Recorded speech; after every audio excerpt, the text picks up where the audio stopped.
నమస్తే, welcome to Raj news. నేను సంపత్. ఇక డీటెయిల్స్ చూస్తే ఐరోపా చరిత్రలోనే అతిపెద్ద శరణార్థుల సంక్షోభం ఆందోళన కలిగిస్తోంది. 24 గంటల్లో 60,000 మంది అక్రమ వలసదారులు చొరబడ్డారు. మరో 24 గంటల్లో 45,000 మంది వెనక్కి వెళ్ళిపోయారు. చిన్న భూభాగమే, కానీ ప్రపంచ రాజకీయాల్లో పెద్ద చర్చ జరుగుతోంది. వేలాది మంది ప్రాణాలను పణంగా పెట్టి సముద్రంలో దూకారు. కొందరు అలలను దాటుకొని గమ్యానికి చేరారు. మరికొందరు అలసిపోయి సముద్రంలోనే ప్రాణాలు కోల్పోయారు. అసలు సెయూటా ఎక్కడుంది? వేలాది మంది అక్కడికి ఎందుకు వెళ్లారు? ఒక్కసారిగా పరిస్థితి ఎందుకు మారింది? శరణార్థి సంక్షోభం వెనుక కథేంటి?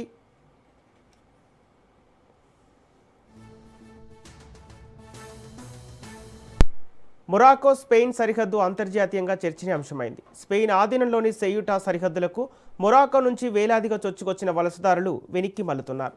ప్రాణాలకు తెగించి వచ్చిన వారు తమ నిర్ణయాన్ని మార్చుకున్నారు.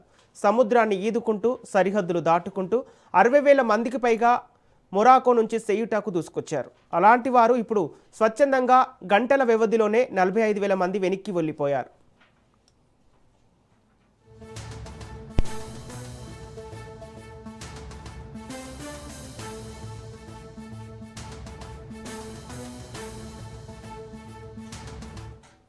ఇటీవల మొరాకో రాజు వేలాది మంది ఖైదీలకు క్షమాభిక్ష ప్రసాదించారు. చిన్న చిన్న నేరాల్లోనే జైలు శిక్ష అనుభవిస్తున్నోళ్లను మానవతా దృక్పథంతో విడిచిపెట్టారు. ఇలా విడుదలైన వారే సరిహద్దులు దాటి స్పెయిన్లోకి చొరబడినట్లు ఆరోపణలు వచ్చాయి. తొక్కిసలాట, నీట మునిగిన ఘటనల్లో ఇప్పటి వరకు 67 మంది ప్రాణాలు కోల్పోయారు.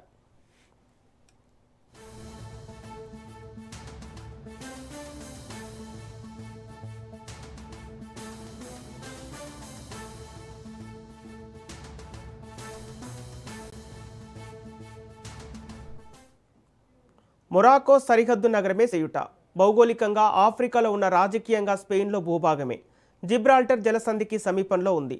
ఆఫ్రికా దేశాలతో ఐరోపా సమాఖ్యకు ఉన్న ఏకైక భూ సరిహద్దు. అందుకే వలస వెళ్లేందుకు సెయూటాను ప్రవేశ మార్గంగా భావిస్తారు.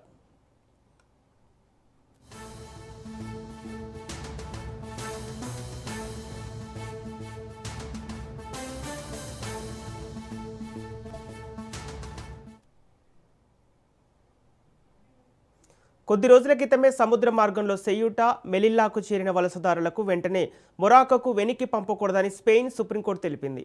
శరణార్థుల పరిస్థితిని పరిశీలించిన తర్వాతే నిర్ణయం తీసుకోవాలని ఆదేశించింది. దీంతో చట్టబద్ధంగా ఉండేందుకు అవకాశం కల్పిస్తారనే వదంతులు వ్యాపించడంతో ఒక్కసారిగా వలసలు పెరిగాయి.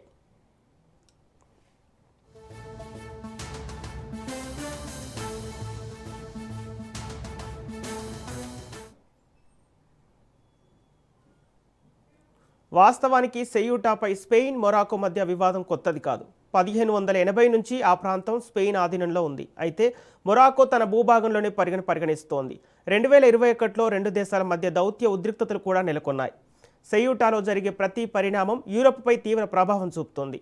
అక్రమ వలసలు పెరిగితే భద్రత, ఆశ్రయ విధానాలు, సరిహద్దు నిర్వహణపై ఒత్తిడి పెరగటం ఖాయం.